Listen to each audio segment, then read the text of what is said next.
Twitchell's Book 1, Dwindling Magic. Written and read by T.D.L. White. Chapter 1.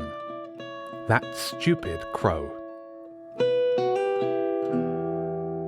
It was only after the road became so narrow that the sky completely disappeared between tall hedgerows that Nick started to worry. The heavy traffic of the motorway was a long way behind them. This was proper countryside now, rolling hills through fields and woods with a distinct lack of any other vehicles. Couldn't have been more different from the walk to St. Mark's down Dunstable Road, which is where Nick really should have been at 8:10 on a Monday morning. The worry wasn't about what was happening to him. Nick's grasp of the situation was basic, but he didn't think he was in danger. It was the why that was concerning him. Why had someone called the inspector phoned his mum completely out of the blue on the last Sunday night of the summer holidays? Why had they arranged for a car to collect him stupidly early the next day? And why were they delivering him to a totally new school that he'd never even heard of, that was miles and miles away from anywhere? That was what was causing the uneasy feeling that had started to percolate around his stomach. Well, that and the fact that he strongly suspected this was all because of that stupid crow. "Nearly there," the driver said, his voice deep and raspy. It fitted well with his large, weather-lined hands. They were the first words that he'd spoken since they left Luton. Nick didn't even know the man's name. He'd never laid eyes on him before he climbed into the car that morning. He shifted his bag from one side of his lap to the other and pushed his head and shoulders back into the passenger seat. Whatever it was made of creaked softly when he moved. It was the most comfortable seat he'd ever sat in the nicest car he'd ever been in. It was sleek and expensive, and everything inside it was either jet black or glowed like the control panels of an alien spaceship. Perhaps that was why he'd forgotten to do any worrying until now. They slowed, the engine noise dropping from a soft purr to a low rumble. Nick had wondered if the car was electric, but he'd spotted a fuel gauge on the dashboard that told him otherwise. The tall hedge on their left thinned out to reveal a great stone wall, and they cruised along beside the wall for a short while before it was breached by a large metal gate. They pulled onto a wide gravel driveway in front of the gate, wheels crunching to a standstill. Through the tinted passenger window, Nick saw the gate slowly opening to allow them through. There was no sign to say what was on the other side of the wall, just a long gravel road that meandered away through a forest of huge silver-trunked trees. Must have been something important, though. The wall wouldn't have looked out of place if it were wrapped around the Tower of London. Nick had no idea where he was, but it didn't matter.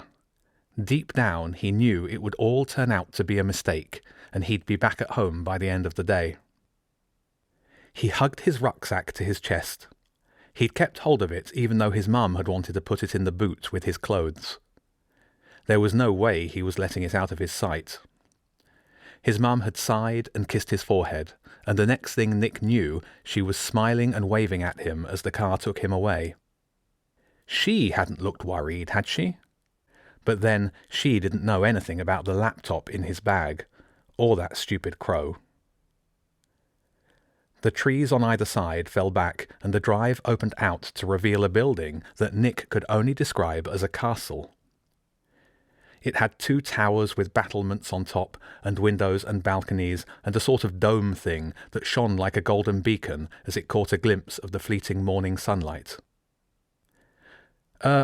"Where are we?" he managed to say, craning his neck to look for any signs of an actual real school. The castle had a massive wooden door, crisscrossed with studded metal reinforcements that looked like it was built to keep marauding armies at bay. They could use a door like that back at St. Mark's to help keep the kids from bunking after lunch. "Twitchel's," the driver said, following the gravel road around an ornate fountain in front of the building. Twitchel's.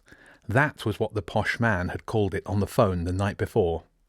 But he hadn't mentioned what it looked like. The school is a castle. Probably what that stupid crow wanted, to send him to a castle in the middle of nowhere, miles away from home. They didn't stop in front of the wooden door. They continued past it, following the gravel around the side of the building. To Nick's surprise, they ended up parking right outside a modern glass and steel structure that had been fused onto the back of the old stone castle. On one side of the car was a large, mostly empty car park, and on the other, a set of low steps led up to the school's entrance, a sliding door, and above the door the word Twitchel's was written in shiny metal letters a foot high. Very expensive and modern, more like the state-of-the-art headquarters of a tech company than a school for kids like Nick. The driver pushed a button under the steering wheel before getting out. There was a click and a hiss as the boot opened automatically. What a car! It was like magic. Would they drive him back home in this car? He hoped so. He couldn't remember the last time he'd even been in a car. His mum didn't have one, nor did his granddad, so it was always bikes and buses and walking. Taxis were not an option, not on Nick's budget. The car ride almost made up for having to get up so early. His door opened, the cold morning air far less welcoming than the warm seat. The driver had one hand on the door, and in the other he held Nick's clothes bag, a tatty supermarket bag for life that he'd quickly stuffed with a few t-shirts and some underwear. A short cough from the driver told Nick the ride was most definitely over. Now it was new school nerves for at least as long as it took for someone to work out that this was all a mistake and send him back home. Unfolding himself from the seat, he stood up, swinging his bag onto his back. Then he paused and reached back into the car to have one last feel of the soft, warm seat material. Another cough from the driver. He took his clothes bag and walked slowly up the steps to the half-castle, half-high-tech office. Without a sound, the door slid open automatically as he approached. He went inside. White tiles gleamed on the floor as if they had been polished moments before he stepped on them.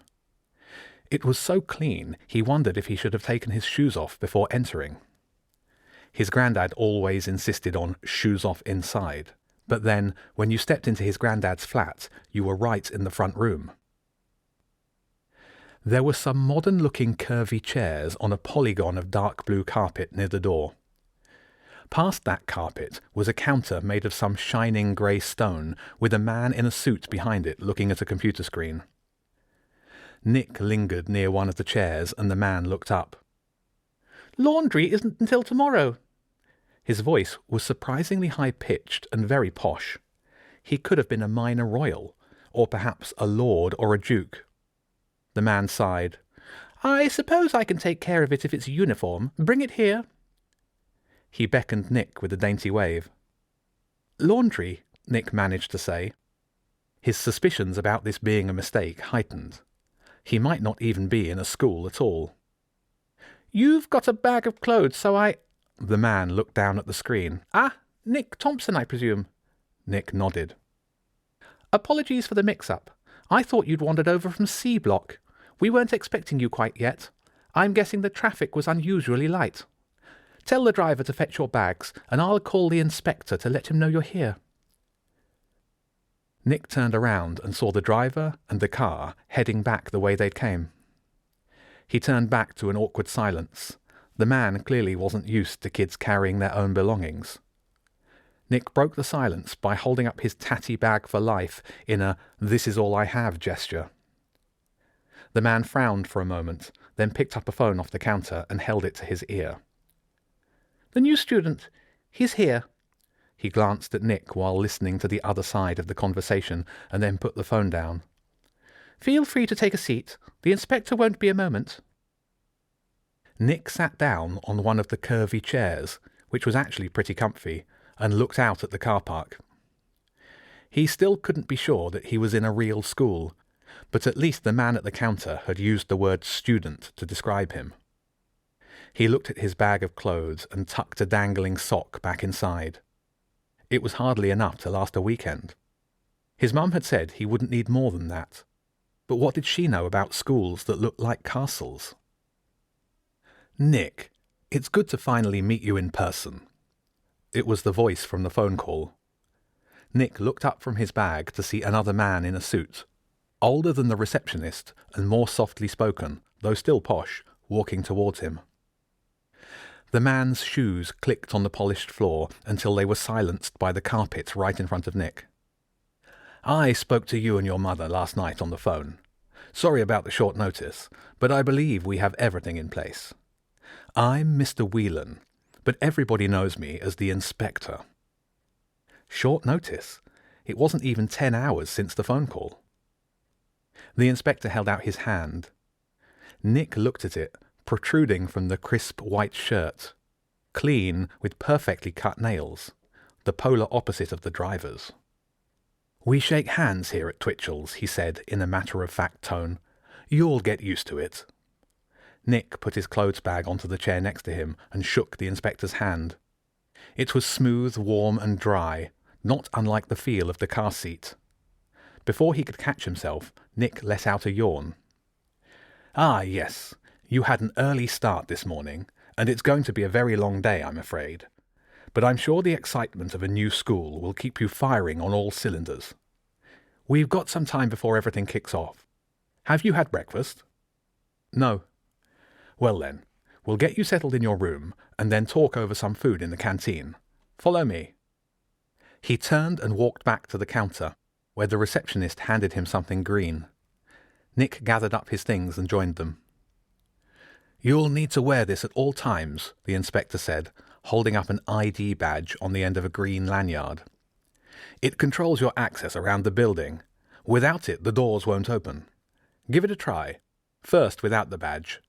He waved the lanyard toward the door that led from reception into the building. Nick looked at the door. "Go on. Give it a pull." After a slight hesitation, Nick tried the door. It wouldn't budge. "Now, put this on." The inspector handed the ID badge to Nick. The badge had a barcode on it and a picture of Nick. He didn't know where they'd got the picture from. He'd never seen it before. But it was recent enough to show the shadow of the thin, wispy hairs that had started to form on his top lip. He pulled it over his head and tried the door again. This time it opened easily. "There you go. Wart would be proud," the inspector said cheerfully. "Now, follow me." He strode past Nick and down a corridor that was just as shiny and clean as the reception area. Nick paused on the threshold, holding onto the door handle. Unsure about why he was there, unsure about what was beyond, and unsure about, well, everything. If this was a mistake, it seemed like a very well-organized mistake, and it was being made by people that knew exactly what they were doing. "Why?" he started to say, but he couldn't think of a way to ask everything he wanted to know in one question. "Why are you here?" the inspector finished. "A reasonable question to ask before following a stranger into an unknown building. Let me reassure you, Twitchell's is one of the best schools in the country, in the world. I would say that being here is about as good as being anywhere else. Better, perhaps." "Is it?" Nick needed to know. "Is it because of that crow?" he said quickly. "That crow," the inspector said quietly, a slight frown forming as he spoke. The man's eyes flicked toward the receptionist for a split second before returning to Nick. Nick felt his face reddening and immediately wished he hadn't mentioned the stupid bird. It was already bad enough that they'd accidentally sent him to a place like this. Now they'd probably think he was mad and send him somewhere worse. The inspector glanced back at the counter again. This time Nick followed his gaze and saw that the receptionist had wandered over to the chair where Nick had sat and was wiping it down with a cloth. "Yes," the inspector said, his voice serious and quiet, but only for that single word. Then it returned to normal. "We can discuss the finer points of the admission criteria later, but for now, let's get you something to eat." He set off down the corridor at a brisk pace. "Come on, young man, let's not waste more time. Breakfast awaits." Nick shook his head. "I knew it was that stupid crow," he thought, before hurrying after the inspector, and through the door into Twitchell's.